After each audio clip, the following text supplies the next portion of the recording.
Or now that we know in broad outline how Kant thinks of the world and of human knowledge, you might wonder to yourself, how does this connect up with his aims? Because remember, he had a very conservative agenda. He wants to put down the skeptical threat, to answer the skeptical threat, to say how we can possess a measure of knowledge, and so on. But this involves him in this Copernican revolution in philosophy, which requires us to look inward. So again, as the traditional mode of doing metaphysics, of doing philosophy had it, what you did was you were trying to make sure that the way that you conceptualize reality accurately matched up with the way that reality is in itself.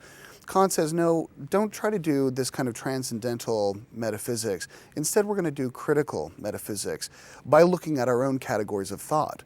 So Aristotle gives us, for example, several categories, including substance, relations, things like that, that are supposed to categorize reality and tell us what the sort of basic features of the world are and how they fit together.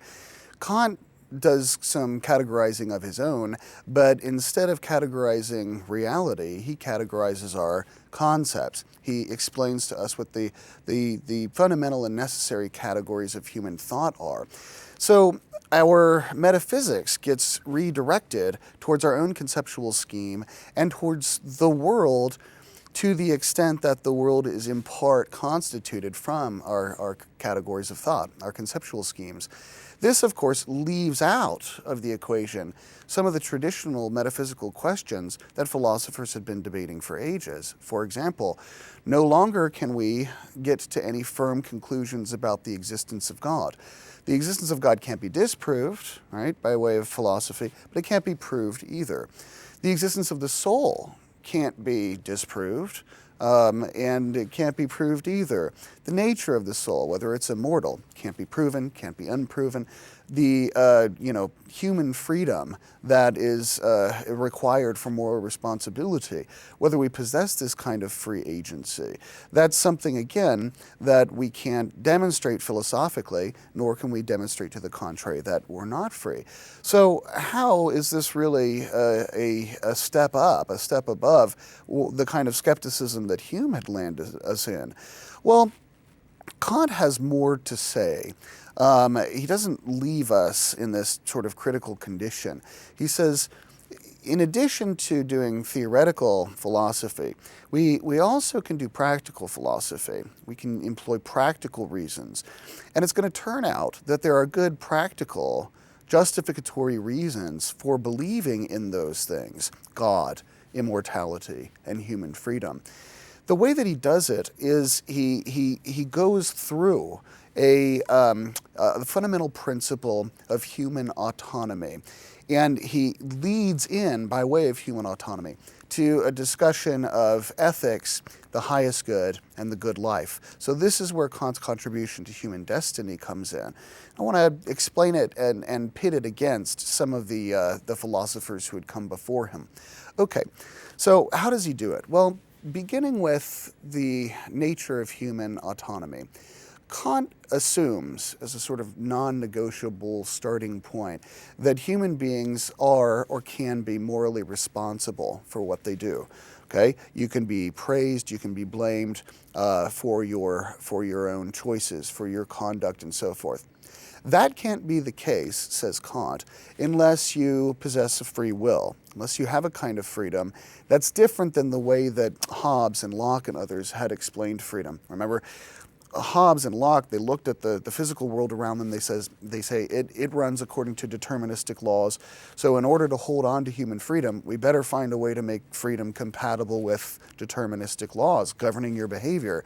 Kant says, no, that's a wretched subterfuge. That's snake oil. That's not the right kind of freedom. The kind of freedom that would preserve personal moral responsibility for what you do is a kind of freedom that is incompatible with determinism. It's a kind of freedom that sets you above or outside of the laws that govern natural objects, natural processes. How can you do that, given that you are in fact, a member of the physical world? You're a physical creature. Well, you also have a noumenal soul, right? What you are in yourself is something that is unconstrained by the categories of space, of time, and of causation. So this is why you can't disprove the existence of a free will, even given the phenomena of determinism. The free will is also understood in a partially normative sense. To act with freedom is to act with a kind of human autonomy that expresses the goodwill. Okay, so what Kant is thinking here is this. In order to act with full autonomy, you need to act in a way that is rational and in a way that expresses a kind of goodwill or benevolence towards yourself and towards others. The fundamental moral duties that Kant provides us with, that he formulates, can be summed up in the so-called categorical imperative, which comes in a couple of different versions. On one version of the categorical imperative, the claim is that you must act always to humanity in the form of yourself and in the form of others. You must treat them always as an end in themselves and never merely as a means to an end. Moreover, another formulation he gives, is that you must act always in such a way that you can will the maxim or the principle upon which you act to be a universal law. So you don't make an exception for yourself. You say, whatever principle is going to govern my conduct now, I need to be able to rationally will that everybody would act upon this exact principle, this exact maxim. Now, what's interesting about this is you might think, well, okay, you're outwardly directed, you're making sure that you don't make an exception of yourself, you're acting benevolent towards other people, you're not merely using people, you're treating them with dignity in their own right, and so forth. How is this very different from, say, what Rousseau would say? Rousseau and Hume both look to benevolence, the feelings of sympathy that cause us to act in ways that are benevolent and outwardly directed. How is Kant saying anything very different from what they said? Well, there's one very important difference, and that concerns the motivation of moral and autonomous activity. For Kant, if you act on this maxim to treat others as ends and not merely as means, to act in such a way that you can will your activity to your maxim to be a universal law. If you act according to this maxim, you're doing what the morally right thing to do is. But if you do it simply out of a feeling, a sentiment, you're motivated by feelings rather than duty, then it's a good act, but it's not a fully morally laudable act.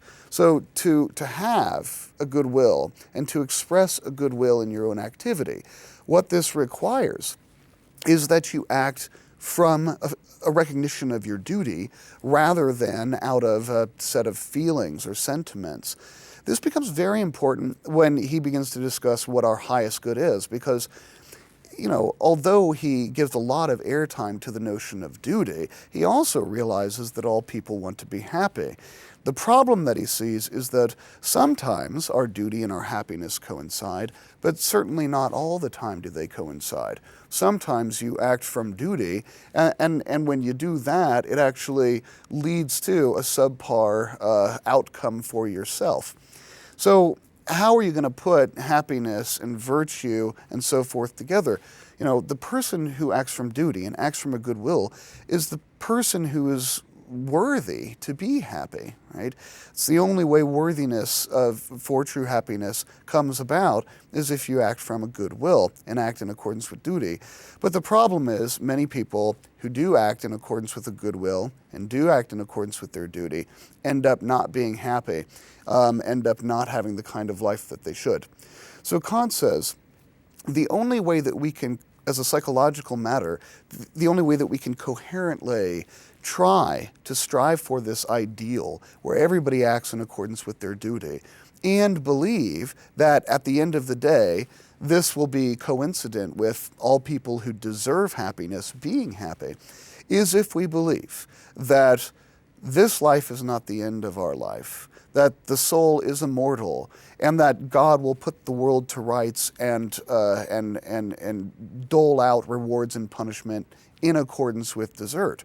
But of course, the only way that could be is if there does exist a God who is then able to judge your conduct, right the wrongs of the world, and so forth in this afterlife condition.